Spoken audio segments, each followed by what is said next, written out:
ঠান্ডা মাথায় রাত্রেবেলা ঘুমানোর আগে চিন্তা করেন। ওয়াল্লাহি আমি চিন্তা করছি এটা, ওয়াল্লাহি চিন্তা করেন আপনার জীবনে যখন থেকে আপনার ভালো মন্দ বোঝার ক্ষমতা হয়েছে, ঠান্ডা মাথায় রিকল করার চেষ্টা করেন আপনার মেমোরিকে, যে আপনি কি কি বড় বড় পাপ করেছেন। পারা যাবে? একটা খাতা নেন সামনে, নিয়ে লিখেন যে আমি 10টা বান্ধবীর সাথে প্রেম করেছি, বড় পাপ তো যে না। আমি মদ খেয়েছি বন্ধুদের সাথে, আমি গুন্ডাগিরি করেছি, একজনের হাতে রক কেটে দিয়েছি, পায়ে রক কেটে দিয়েছি, আছে না এগুলো আমার নামে মানুষের? আমি রিলিফের মাল মেরে খেয়েছি, আমি বোনের সম্পত্তি অধিকার দেইনি, পিতা মাতাকে আমি বৃদ্ধাশ্রমে পাঠিয়েছি, আমি এটা করেছি ওটা করেছি, হিসাব করা যাবে না? এগুলো তো করেছি আর করি নাই। আমি নামাজ পড়ি নাই এতদিন, এত ওয়াক্ত, আমি যাকাত দেই নাই, আমি রোজা রাখি নাই, পারা যাবে না? আমরা না করলে কি হবে? লেখা আছে না, দেখানো হবে না?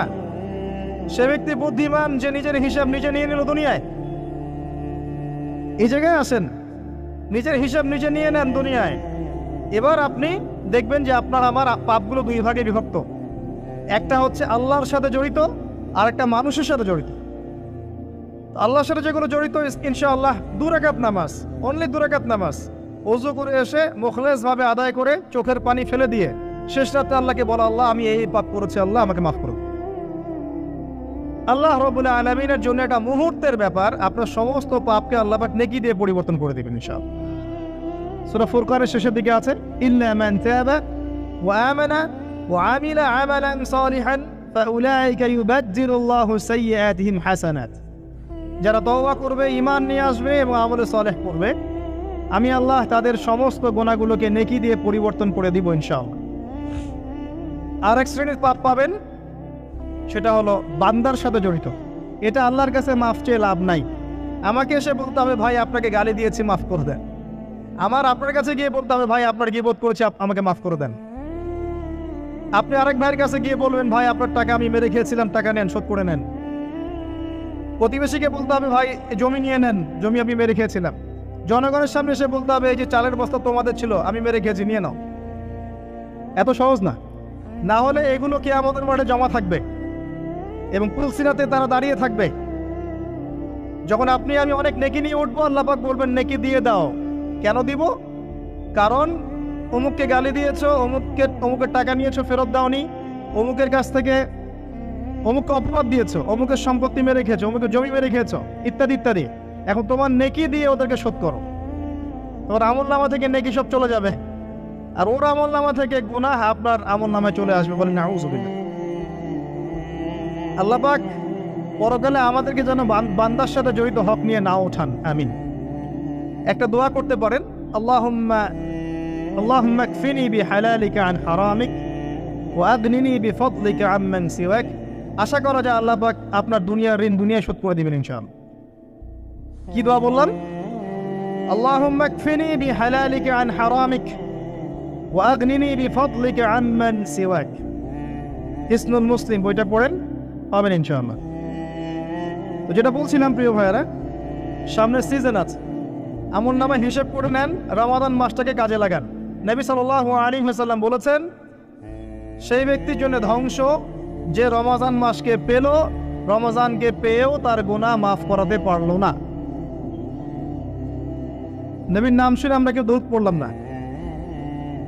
নবী সাল্লাল্লাহু আলাইহি ওয়াসাল্লাম বলেছেন, সেই ব্যক্তি ধ্বংস হোক যে রমজান মাসকে পেল, কিন্তু এই রমজান মাসকে পেয়েও তার গুনাহ মাফ করাতে পারল না। আমরা এদের অন্তর্ভুক্ত হতে চাই না। আল্লাহ পাক হেফাজত করুন। রমজানের আগেই প্রিপারেশন নেন, মানসিকভাবে আমল নামা গুছিয়ে ফেলেন, টার্গেট করেন আপনি কি চাচ্ছেন রমজান মাসে। 30টা সওম তো আছেই, 5 ওয়াক্ত নামাজ জামাতে পড়ার চেষ্টা করেন, তারাবির সালাতগুলো আদায় করার চেষ্টা করেন। আল্লাহ পাক তৌফিক দান করুন। অন্তত একটা বার কোরআনকে খতম করার চেষ্টা করেন। প্রতিদিন 1 পারা করে পড়লে খতম হবে, পারা যাবে না?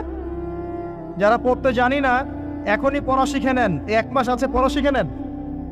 রমজান মাসে মসজিদ ভিত্তিক কোরআন শিক্ষার তালিম এবং কোর্স চালু করেন, মানুষকে কোরআন শিখান।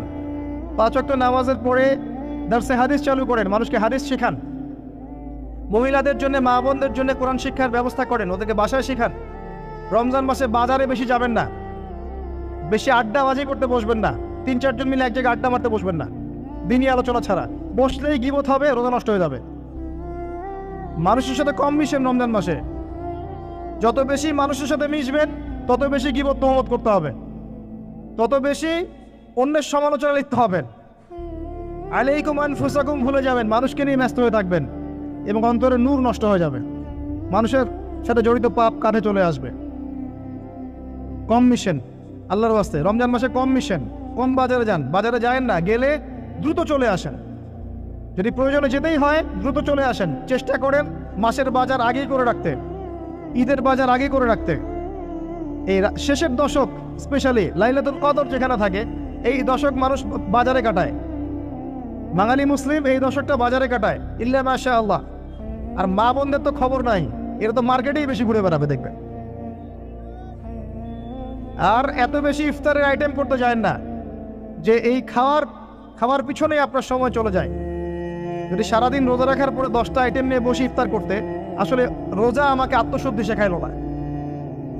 সেহরিতে যদি 20টা আইটেম থাকে, মনে হয় এটা আমার জীবনের শেষ খাবার, খাইতে পারবো না, তাহলে সমস্যা। এই রোজা আমার কোনো আত্মশুদ্ধি করবে না। কথাগুলো খারাপ লাগতে পারে কিন্তু বাস্তব। আপনি রমজান মাসকে ফিকির করেন, রমজানের ফিকির করেন। এই রমজান মাসে যাকাতগুলো দিয়ে দেন। যাকাত দিবেন না, এলাকার না দেশের অর্থনীতি সমৃদ্ধ হবে না। যাকাত, শুধু যাকাত দেন, অনলি যাকাত, দেখবেন ইকোনমিক সেকশনে দিন দিন উন্নতি করছে আমরা। যাকাত সবাই দিতে শুরু করেন, দেখবেন সমাজে একটা মানুষ খুঁজে পাবেন না যে না খেয়ে মারা যায়, ইনশাআল্লাহ তাআলা। আল্লাহ পাক এর মধ্যেই ইসলামিক ইকোনমিক্স রেখেছেন, ধনীর সম্পদে গরিবের হক। এটাতে করে সম্পদ ঘুরতে থাকবে হাত থেকে হাতে, হাত থেকে হাতে। এতে করে সবাই খেয়ে পরে বাঁচবে। যখন আপনি সুদে যাবেন তখন এক শ্রেণীর মানুষ খাবে, আর এক শ্রেণীর মানুষ দরিদ্রতার অতল তলে চলে যাবে। এটা বাস্তবতা। এটা দেশের ক্ষেত্রে না, বিশ্বের ক্ষেত্রেও দেখবেন বিশ্বের একটা শ্রেণী দিন দিন ধনী হচ্ছে, আরেকটা শ্রেণী দিন দিন গরিব হচ্ছে। কারণ কি জানেন? রিবা, সুদ। রমজানের এই ফিকিরগুলো করেন। আল্লাহ পাক তৌফিক দান করুন যেন এই রমজানে আমরা আমাদের সমস্ত গুনাহগুলোকে মাফ করিয়ে নিতে পারি, আমিন।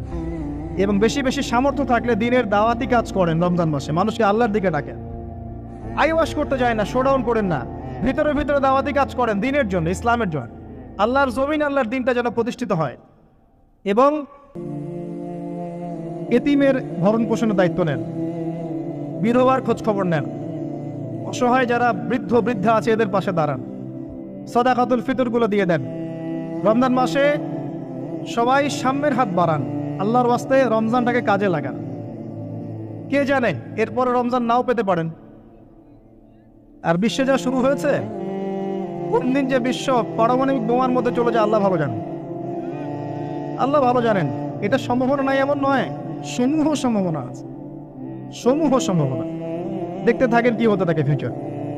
এবার আসেন, আমি যে কথাগুলো বলছিলাম, জ্ঞান অর্জনের পরে আমল, এরপরে হচ্ছে আপনার আত্মশুদ্ধি। আত্মশুদ্ধির কয়েকটা মাধ্যম আমি বলে দেই। বেশি বেশি কোরআন তেলাওয়াত, বেশি বেশি আল্লাহর জিকির, বেশি বেশি মউতের স্মরণ, বেশি বেশি পরকালের ফিকির। পারা যাবে ইনশাআল্লাহ। এবং কম কম কথা বলা, কম কম খাওয়া, কম কম ঘুমানো, কম কম মানুষের সাথে মেশা। পারা যাবে? এগুলো আত্মশুদ্ধির জন্য দরকার আছে। এবং আত্মশুদ্ধিওয়ালা মানুষদের সহবতে গিয়ে থাকা পারা যায়? আল্লাহ পাক তৌফিক দান করবে। এরপরে আসবেন বেসিক কাজে, আপনার ইকোনমি হালাল কিনা দেখেন। হারাম রিজিককে ঘরে ঢুকতে দিয়েন না, সুদকে ঢুকতে দিয়েন না। আল্লাহর রাস্তে হাত জোর করে অনুরোধ করছি, সুদকে ঢুকতে দিয়েন না, ছেড়ে দেন। আল্লাহ আপনার রিজিকের দায়িত্ব নেবেন। ওয়ারযুকুহু মিন হাইসু লা ইয়াহতাসিব, এমন উৎস থেকে আল্লাহ আপনাকে রিজিক দিবেন আপনি কল্পনা করতে পারবেন না। আপনি মনে করেন না রিজিকের মালিক আপনি নিজেই, সুদ না খেলে আপনি রিজিক পাবেন না, এমনটা ভাবেন না। এটা ভাবার নাম হলো শিরক। এটা শোনেন, যখন আপনি মনে করছেন যে এটা ছাড়তে আমি পারবো না, যদি আমি ছেড়ে দেই আমার পরিবার চলবে না, আমি চলতে পারবো না, মানে আপনি মনে করছেন রিজিকের মালিক আপনি নিজেই। এটা শিরক। আল্লাহর উপর তাওয়াক্কুল করে ছেড়ে দিতে পারলে দেখবেন আল্লাহ আপনাকে বেহিসাব রিজিক দেবেন ইনশাআল্লাহ।